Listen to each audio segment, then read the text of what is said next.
I know, you've probably heard it before, but I'm going to say it again because it's still the number one mistake I see sellers make in Pasadena, California, and it's still costing people real money. Overpricing your home at the start can stall your sale, shrink your buyer pool, and often end in lower offers than you would have gotten if you would have started with the right strategy. So let's break it down, because this isn't just about your list price. It's about timing, perception, and what today's buyers are actually responding to. I get it. You've lived in your home. You've loved it. Maybe you've upgraded it. Maybe you've watched your neighbor sell at a certain price, and maybe you've got a number in mind that just feels right. Sellers may think we can often start high and come down later, or they have an agent who says yes to whatever they suggest just to get the listing. But here's the real talk. You've got to watch out for the yes men agent, because when it's quiet, no one's calling, and no one's showing up to the open houses, that same agent will come back to you and saying, well, it's time to slash the price. And by then, you've lost the momentum. So what does overpricing really do?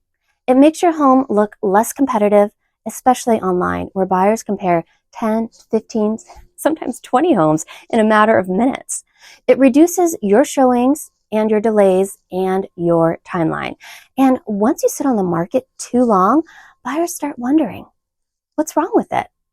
And what used to be a seller's market has changed.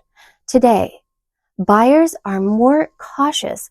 They're educated, they run their numbers, and they're not willing to pay above what they feel that is fair, especially when other homes are priced right around them.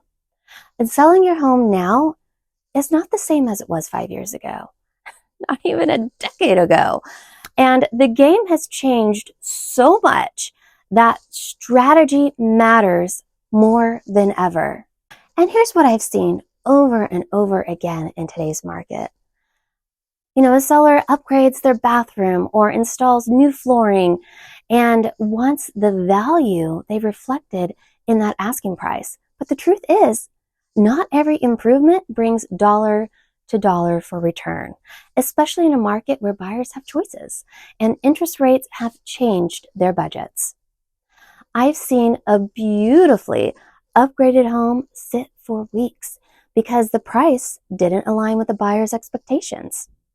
On the flip side, I've also seen a well-loved, modest home fly off the market just like that because they were priced with clarity and intention. This isn't about undercutting yourself. It's about understanding what motivates buyers to move and how to price your home like a pro. So let's look at what the market is actually doing right now. And this is real-time data from Altos Research here in Pasadena, California. As of this week, September 12th, 2025, the average number of days homes sitting on the market is now 80, but the median is 42 days, which means half of the homes are taking longer than that to sell, and half are moving quicker. The gap right there, it tells a story. The homes priced right, positioned well, presented well, they're moving closer to the 42-day on market. And the others, well, they're sitting and sitting and sitting and usually dropping price. In fact, 26% of Pasadena homes have had a price reduction.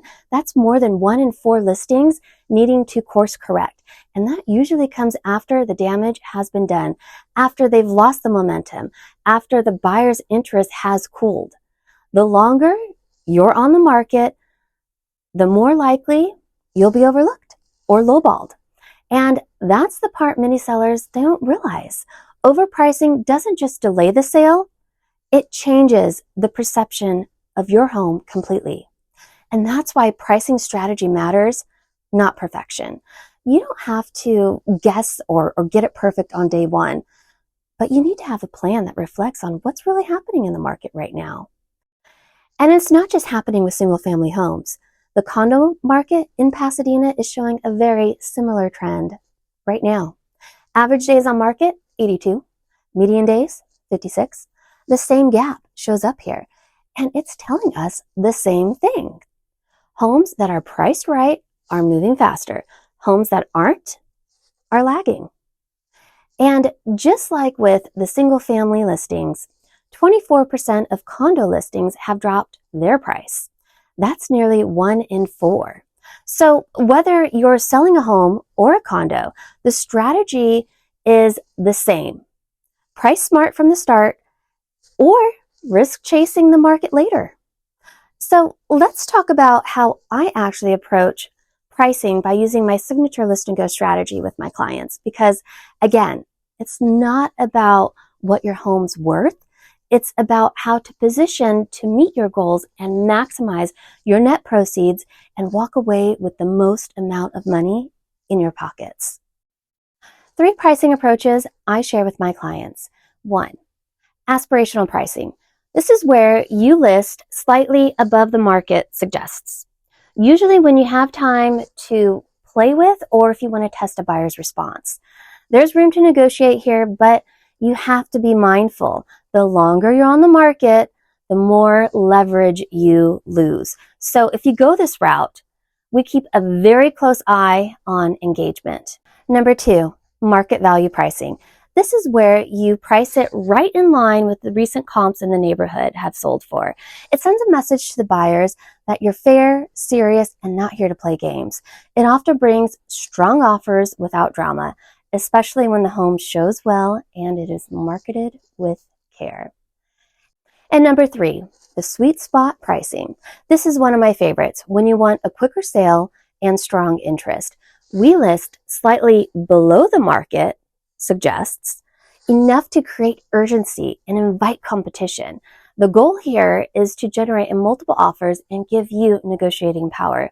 It's bold, but when done right, it works. Every home and every seller is different. I get it. But the point is, there's a strategy behind the number.